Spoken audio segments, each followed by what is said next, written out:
Welcome to another episode of Give It a Nudge. Today we have a friend of mine who I say friend, haven't seen him for 2 years, so not a very good friend, but a friend of mine who I've been trying to get on the show for a long time.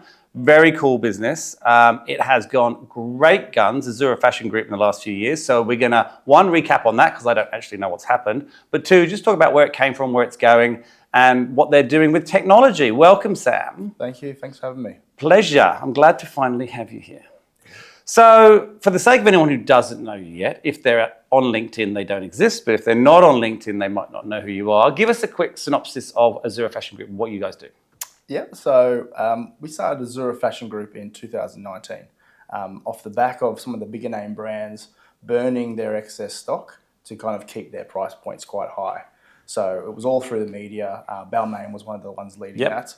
And so we looked at ways of how we can kind of come into the market and kind of disrupt that, but also help brands to find a different avenue, because the biggest thing they didn't want to do was to send the products to outlet stores and to the DFOs, right? Exactly, the liquidators and everything like that. So they have all this abundance of off-season and past-season products. So what we decided to do was go out to the brands, and Dolce Gabbana was one of the first brands we approached, and give them a second option or third option, is to really, by giving us those off-season and past-season products, to allow us to move it into new markets. So, for example, you buy a Dolce & Gabbana suit, might not sell well in Europe and in Italy for XXL, but in the US, Australia, obviously it would do quite well. Yeah. So that's kind of how we position the market. So we started that in Australia, and then basically what they would do, they would give us their off-season and past-season products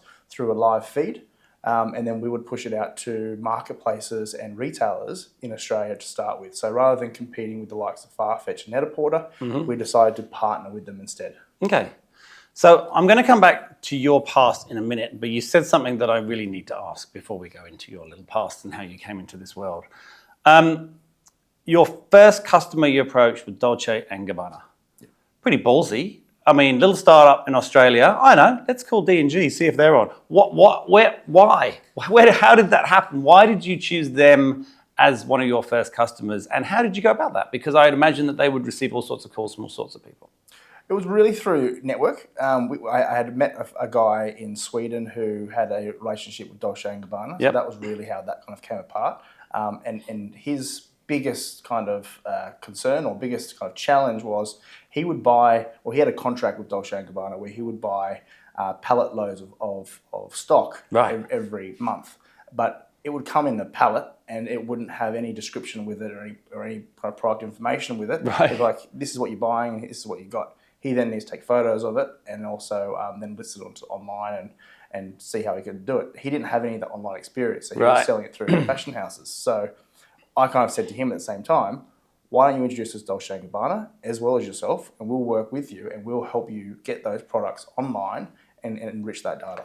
Makes sense. Good. I just had to ask that question because it's an unusual lead into your first customer, right? It is. I thought you could go big or go home. So. You can go big. I like that. All right. Well, let's sort of set the scene a little bit. So, talk a little bit about, and not too long. Don't start in early childhood, but just give us a little bit about your past and how. Was this your first business? I don't think it was it? No. It was not, no. So let's talk about what sort of maybe drove you into entrepreneurship and then how you ended up doing Azura. So give us a little bit of history. So I left school and I got straight into car sales. Yep. So sales was really my DNA from when I left school. And I kind of went through that whole kind of challenge of car sales where you ask for the sale, and it became kind of second nature then of the closing part of it. Yep. Then I moved into kind of a marketing agency called IPMG. I know them well. Yes. So I worked with them as the business director, and I kind of brought across some bigger brands like your Audis and your Ubers. But it was all around how we can manipulate the market with marketing and with sales. From there, I went into Living Social, which is now Catch of the Day. Much better name, Living Social. I never liked Catch of the Day. It was much better. It's a terrible name. And it was very true to the name too. It was very social. Yeah, I remember when that started. But I learned then about online sales. Yep. And kind of fell in love with the whole online sales part. So during those times, I kind of learnt from the marketing side, but then also the e-commerce side. So I thought, rather than making all this money for someone else, I want to do it myself. So I started with a business called, I think it was China Principle at the time, where it was bringing brands like Frank Body, Ella Bache to China.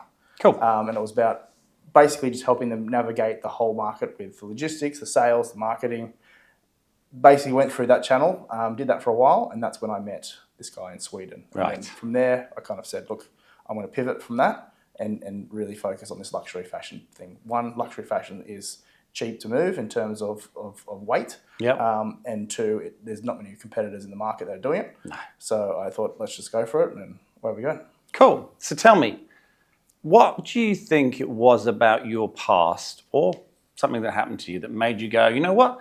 I don't want to make money for someone else. I want to make money for myself. Because I think, actually, no, I'll rephrase that question because I think everybody thinks that. What made you do something about that? Because I think nearly everyone in their, whatever job they're in, particularly if they're in sales, sits there and goes, oh my God, if I didn't have to, you know. But very few actually do something about that. What do you think was the driving force behind you making that? And people see it as a big leap. I think anyone who's made it doesn't, but anyone who hasn't sees it as a big leap. What do you think that was? I definitely think, obviously, in the very early days, the money side of it is probably the biggest one, where you look at how much money you're making for another business. When commission checks a quarter of that, then you can't put two and two together. If that, you put two and two together with that. But I guess the biggest thing for me was really I like to run my own race, and I used to be told every company I did, go slow, go slow, go slower, go slower. Where I just want to go 100 miles an hour, take risks, and just do my own. So it's in your DNA. It is. And I really enjoy I enjoy being stressed. Sounds weird. That's an awesome statement. You know, we've done about 130 of these shows, and I don't think anyone's ever admitted to that before. No. That's awesome. I enjoy being stressed. Is it stress or is it...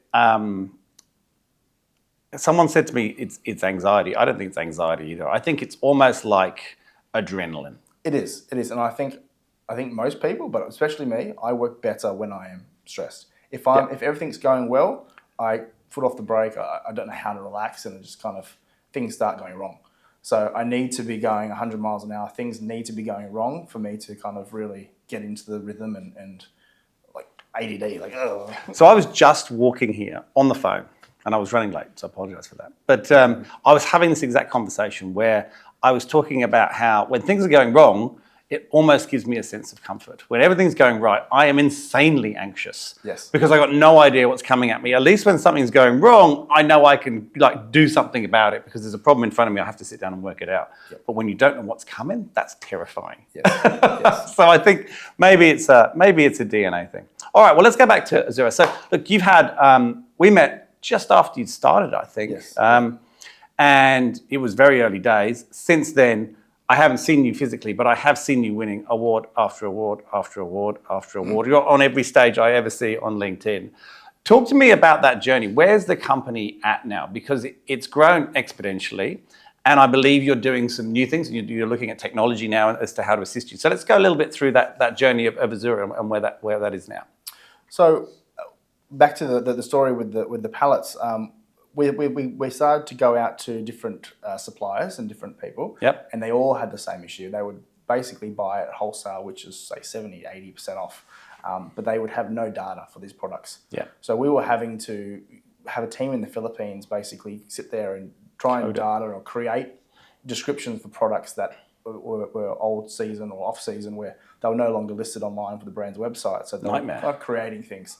And then as we continued to expand the business globally, we started in Australia with Catch and eBay, and then eventually we kind of rolled out across 13 marketplaces in Australia, and we launched the Iconics Pre-Loved range. Okay, cool. But then we said, oh, let's go to other markets. So now we've launched into the US, the UK, Europe, and now we're about to launch into Korea. So we're in 28 countries globally now. Jeez. But mapping to, and we sell across 65 retailers. So each retailer would have a very different data requirement of how they want data. Yeah. And when we're getting data that comes in from our suppliers, that's almost non-usable or a different language, or it doesn't exist. So we had to do a lot of that manually, which is just not sustainable. So what we did is we went for an investment raise, which we raised $3 million. Yep. And we decided we needed to create our own system. So we built a AI-driven, and I'm like, well, CTO is going to kill me if I forget the name of this, but it's ETL, or data transformation. Yep, ETL's the right. I'm just about technical enough to know that that's right. Perfect. So it's basically it gets feeds from these suppliers, Yep. and it puts it into a kind of Azura master catalog. We then use a data enrichment process, which kind of puts it out into a digestible CSV that kind of maps to the marketplaces. And then from the really exciting and sexy part of it is we built this AI platform, which uses parts of Microsoft, parts of Google, and parts of Amazon. So we've taken the best of both worlds. Trifecta. It is. No one's ever done that before, have they? We haven't, and I think that's the big part. Is all three of these companies are trying to get us to kind of come across the whole thing, but we're kind of using different parts of You're dating. Systems. We are. So no commitment. Exactly. And what we're doing with it is we're using the Google Lens technology behind Google. Yep. It's cool. And basically scanning the product, and the product then pulls the information back. So right now we've got information that says white Armani shirt. Where with this, and that's probably it in terms of data. What this tool will do is now pulls out and says white Armani short sleeve, crew neck, model 5656, barcode number is this. And it's just pulling that from the web somewhere. Pulling that from the web. It's mad, that tech. I've seen it. It is. It's mad. And then we use OpenAI's technology to then get the information that it's got from Google and then reference it against the brand's website and then build out more information. And write it in that style. Write it in that style. Get That's the original cool. listings and pull that whole information out.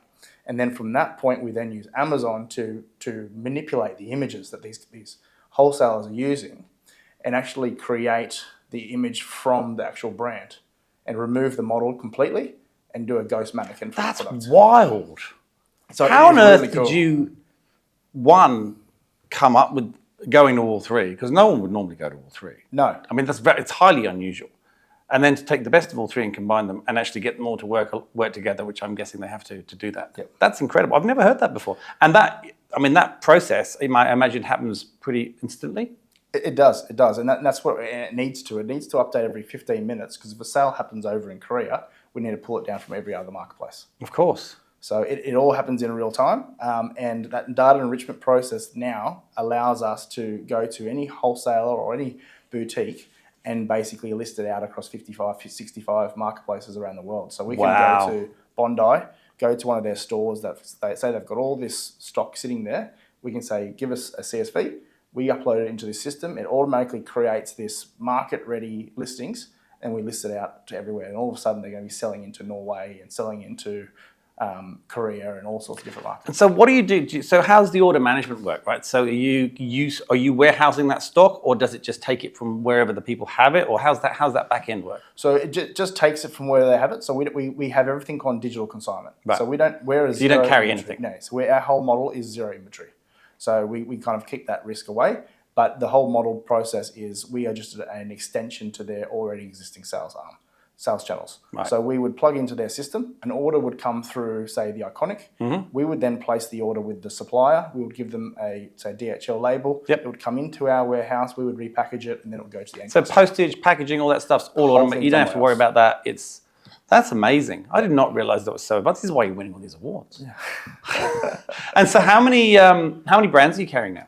900. 900? 900 brands. And you bought them on one by one? No. No.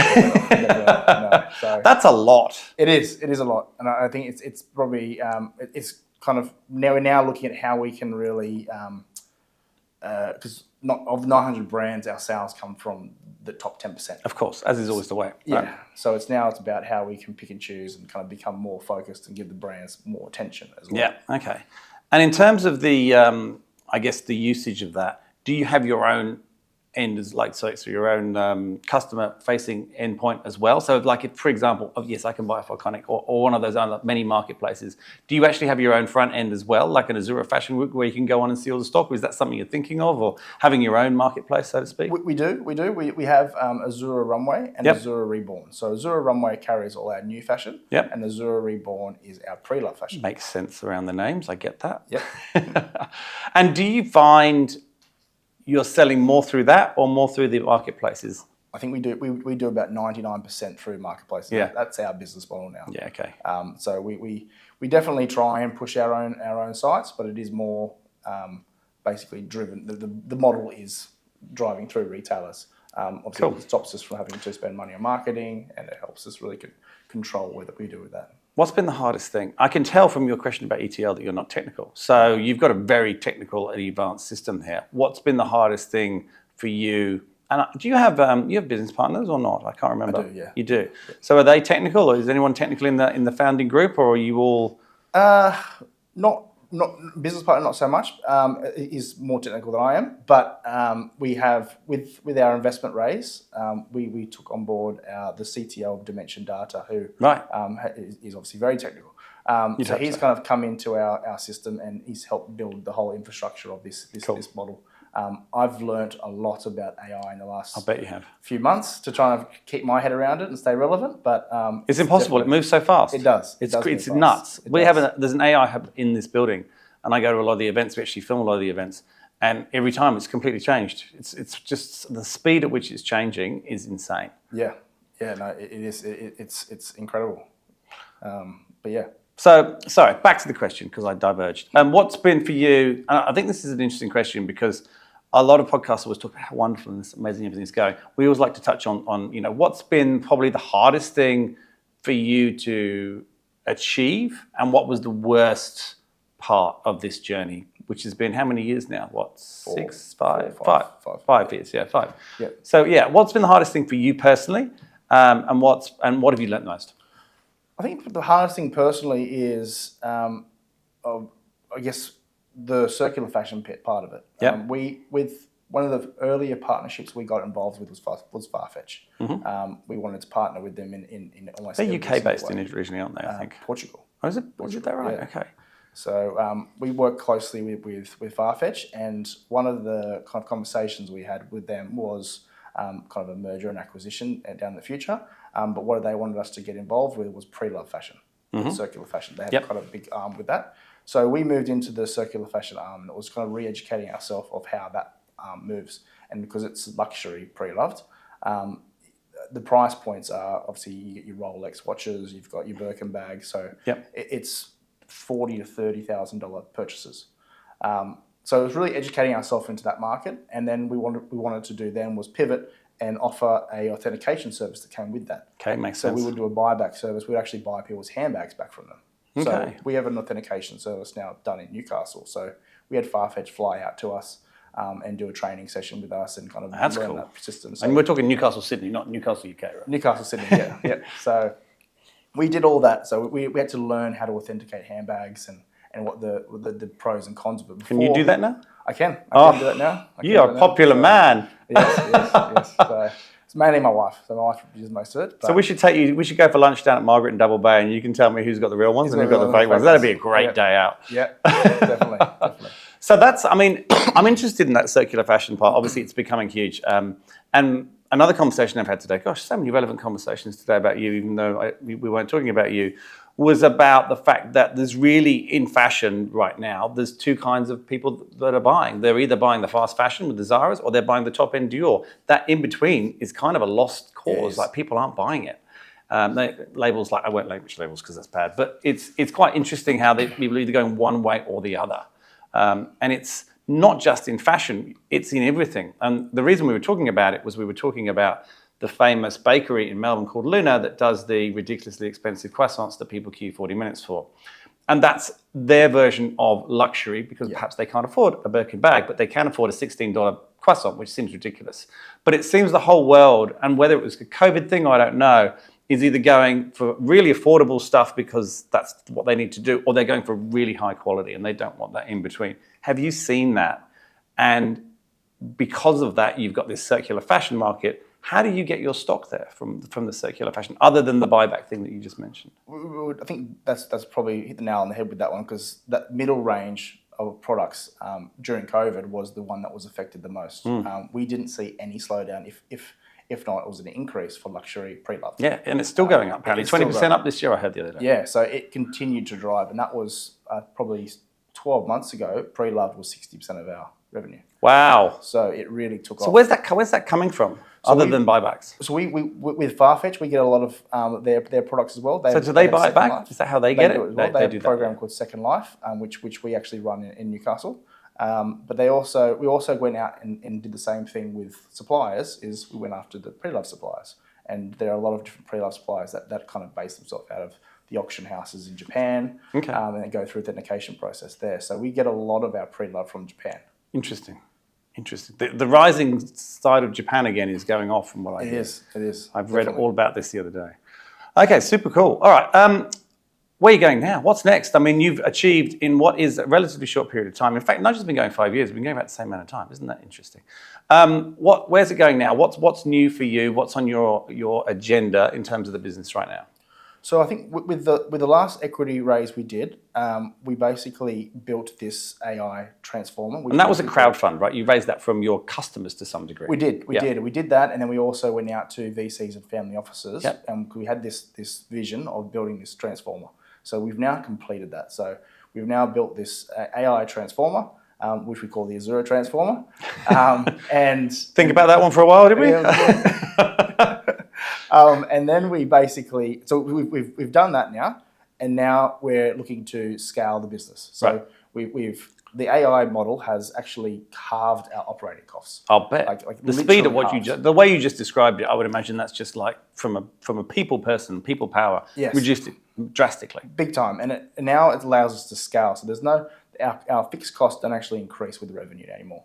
So it now allows us to scale. It's really so cool. It is really cool. So we're now looking at a position where we've got about 100 new marketplaces that we want to turn on, that are all fashion focused. Korea, we're about to launch into Korea. I didn't realize Korea is the second largest country in the world for luxury fashion. I did not know that either. So, it doesn't shock me though. No, it doesn't shock you, but it's somewhere we're looking to really push into. So we're launching into Korea next week, but we are launching across the other marketplaces as well. So we're now looking to scale.